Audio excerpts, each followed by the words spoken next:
नमस्कार दोस्तों। आखिर ऐसा क्या हुआ था कि मक्का में लगभग 900 से अधिक लोग मारे गए। मक्का एक वैसा वही जगह जो मुस्लिम धर्म में सबसे पवित्र, पूरी दुनिया में सबसे पवित्र स्थल उसे माना जाता है। यानी पूरी दुनिया में मुस्लिमों के लिए जो सबसे पवित्र स्थल माना जाता है वो मक्का ही है। और आपने अभी 2-3 दिन पहले एक न्यूज़ वायरल हो गया था, वो आपने सुना होगा कि मक्का में लगभग 800 से 900 लोग मारे गए थे। आज के वीडियो में हम इसी बात पर चर्चा करेंगे कि आखिर ऐसा क्या हुआ था मक्का में कि इतने अधिक लोग मारे गए, एक ऐसे पवित्र स्थल पर जिसे जिसे जहां जाने के लिए हर मुस्लिम अपने जीवन में कम से कम एक बार जाने के लिए तरसता तो जरूर है और जाने की कोशिश भी करता है और जाता भी है लगभग। तो चलिए जानते हैं। इसे जानने से पहले हम सबसे पहले यह जानेंगे कि यह मक्का स्थित कहाँ है। जब आप भारत से पश्चिम की तरफ जाएंगे, पाकिस्तान से पश्चिम की तरफ जाएंगे तो मध्य पूर्व के देशों में यानी मिडिल ईस्ट के देशों में एक देश है जिसका नाम सऊदी अरब है। इसी सऊदी अरब में एक पवित्र स्थल है जिसका नाम मक्का है और इसे जानने के लिए हम एक बार जरूर जो है इस लोकेशन, इसके ज्योग्राफिकल लोकेशन को देखेंगे और उसमें जो है हम ये देखने का कोशिश करेंगे कि ये कहाँ पे स्थित है। चलिए, सऊदी अरबिया एक देश है। इसका अगर ज्योग्राफिकल लोकेशन देखा जाए तो इसके ऊपर में एक इराक है, ठीक है। इराक के बाद कुवैत है और इधर जॉर्डन है और इधर इजिप्ट है। अगर उत्तर पश्चिम की तरफ थोड़ा सा आप जाएंगे तो आपको जॉर्डन और इजिप्ट मिलेगा।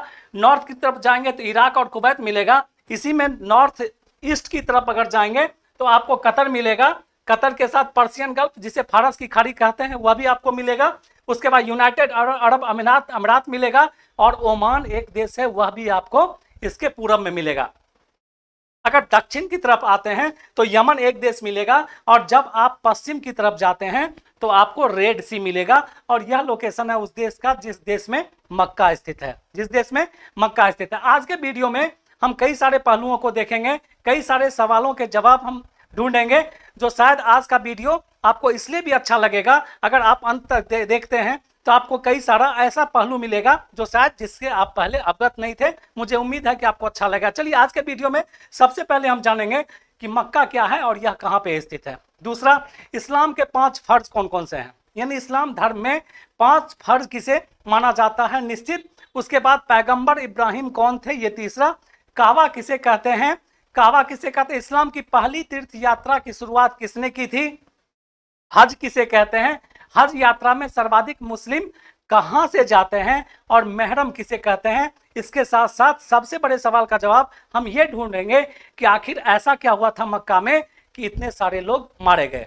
चलिए इसी बात पे चर्चा करते हैं। सबसे पहला जो क्वेश्चन है कि उसमें हमने पूछा था कि इस्लाम के 5 फर्ज कौन कौन से हैं और उससे पहले मक्का क्या है। मक्का मुस्लिमों का एक ऐसा पवित्र स्थल है जो सऊदी अरबिया में स्थित है और उसी पवित्र स्थल पे जहां हर मुस्लिम अपने जीवन में एक बार जाने की कोशिश जरूर करता है और उसे जाना मतलब कोशिश ही नहीं करता है, वह वहां पर जाता भी है, ये भी आप जानते हैं।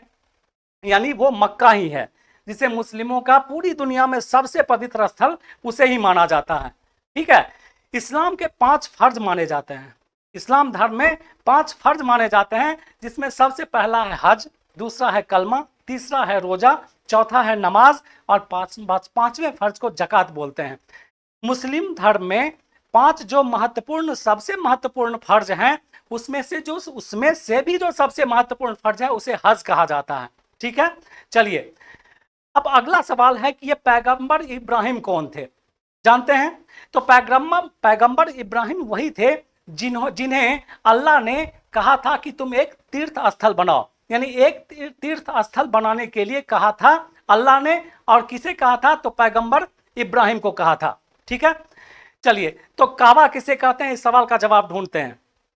काबा के बारे में ढूंढते हैं। देखिए, काबा जो है इब्राहिम, यानी इब्राहिम और उनके बेटे थे इस्माइल। इब्राहिम और उनके बेटे इस्माइल ने पत्थर की एक घनाकार आकृति बनाई थी और उसी आकृति को काबा कहा जाता है। ये देखिए, ये जो आपको दिख रहा है यह जो आकृति है इसे ही काबा कहा जाता है। यानी यह जो आपको सामने में दिख रहा है यही काबा है और इसे ही बनाया था किसने, इसे इब्राहिम और उनके बेटे इस्माइल ने मिलकर बनाया था और इसे ही काबा कहा जाता है। अब एक सवाल यहाँ उठता है कि अगर इस्लाम धर्म में ये जो तीर्थ यात्रा है इसकी शुरुआत किसने की थी, ठीक है। तो इस्लाम के अंतिम प्रवर्तक थे हजरत मोहम्मद, जो कि आप जानते ही होंगे इस्लाम धर्म के अंतिम प्रवर्तक थे हजरत मोहम्मद। और हजरत मोहम्मद ने लगभग 628 ईसा पूर्व में हजरत मोहम्मद ने लगभग 628 ईसा पूर्व में अपने 1400 अनुयायियों के साथ एक यात्रा की थी और जिसे क्या कहा जाता है, जिसे हज कहा जाता है। क्या कहा जाता है? जिसे हज कहा जाता है। तो ठीक है, यानी कि 628 ईसा पूर्व में जो यात्रा की थी किसने? हजरत मोहम्मद ने, जिसे हज कहा जाता है। हज यात्रा में सर्वाधिक जो मुस्लिम, चूंकि हज यात्रा में वहां पर जाने के लिए पूरी दुनिया से कई सारे लोग कोशिश करते हैं, कई सारे मुस्लिम तीर्थयात्री कोशिश करते हैं, और चूंकि एक साथ कई बहुत ज्यादा लाखों में लोग ना पहुंच जाए, इस कारण से सऊदी अरब के जो शासक हैं वो हर देश को एक कोटा निर्धारित कर दिए हैं कि कहां से कितने यात्री जाएंगे।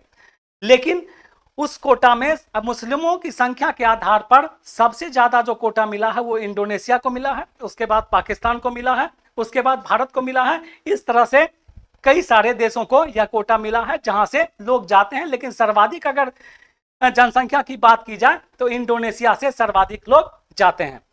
यहां एक सवाल उठता है कि महरम किसे कहते हैं? लगभग 18 से 65 वर्ष के उम्र के बीच के जो लोग हैं, माना जाता है कि हज यात्रा में यही सारे लोग जाते हैं, यानी 18 से 65 वर्ष के बीच में। लेकिन इसमें अगर महिलाओं और बच्चों को हज यात्रा में जाना अगर पड़े और वो अगर जाना चाहें तो वो अकेले नहीं जा सकते हैं, उनके साथ अगर पुरुष है तो पुरुष के साथ ही वो जा सकते हैं, और इसे ही पुरुष के साथ महिलाओं और बच्चों को हज यात्रा पे जाना महरम कहलाता है।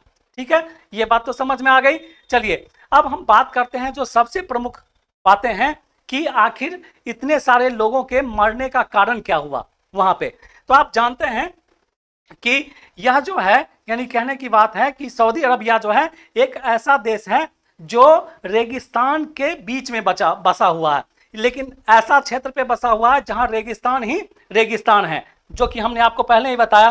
तो रेगिस्तान होने के कारण वहां का टेम्परेचर ऑलरेडी ज्यादा रहता है, वहां का टेम्परेचर ज्यादा ही रहता है।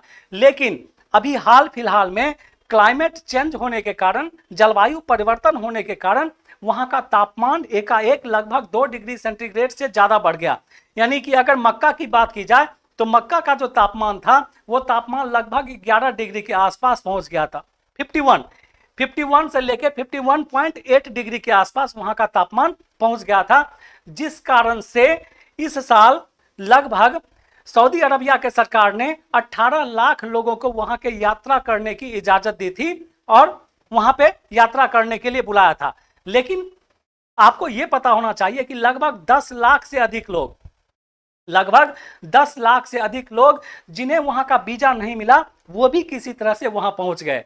और यह माना जाता है कि ये 10 लाख से अधिक लोग जो थे उन्हीं में से ऐसे लोग जिन्हें ठीक से रहने के लिए या कोई भी सामान या उपयोग करने के लिए अगर ठीक से वहां पर व्यवस्था नहीं मिली, ज्यादातर वही लोग मारे गए हैं। और यह भी कहा जाता है कि इजिप्ट यानी मिस्र जो यहाँ पर स्थित है, देख लीजिए ये जो इजिप्ट है, यहाँ के लोग जो हैं तो ज्यादातर बिना वीजा के वहां पहुंचे और वही लोग मारे गए।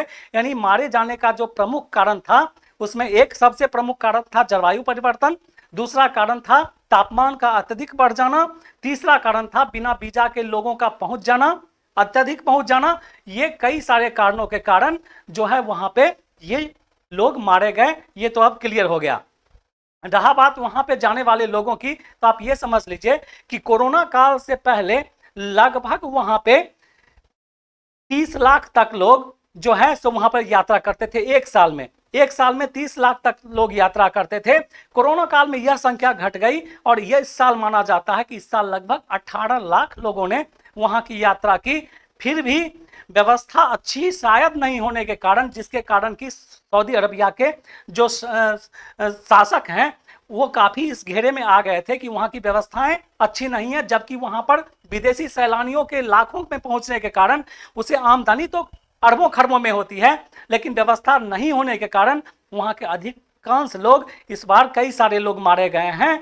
और उसका सबसे प्रमुख कारण आप अगर यही समझें तो क्लाइमेट चेंज और व्यवस्था की कमी, या आप कह सकते हैं कि टेम्परेचर का एकाएक बढ़ जाना। चलिए, मुझे उम्मीद है कि आज आपको नई कई सारी चीज़ें देखने और सुनने को मिली। तो उम्मीद करते हैं कि आपको अच्छा लगा हो तो लाइक और सब्सक्राइब कर दीजिएगा। मिलते हैं ऐसे ही किसी रोचक वीडियो के साथ अगले क्लास में। तब तक के लिए आप अपना बहुत ख्याल रखिए। Thank you.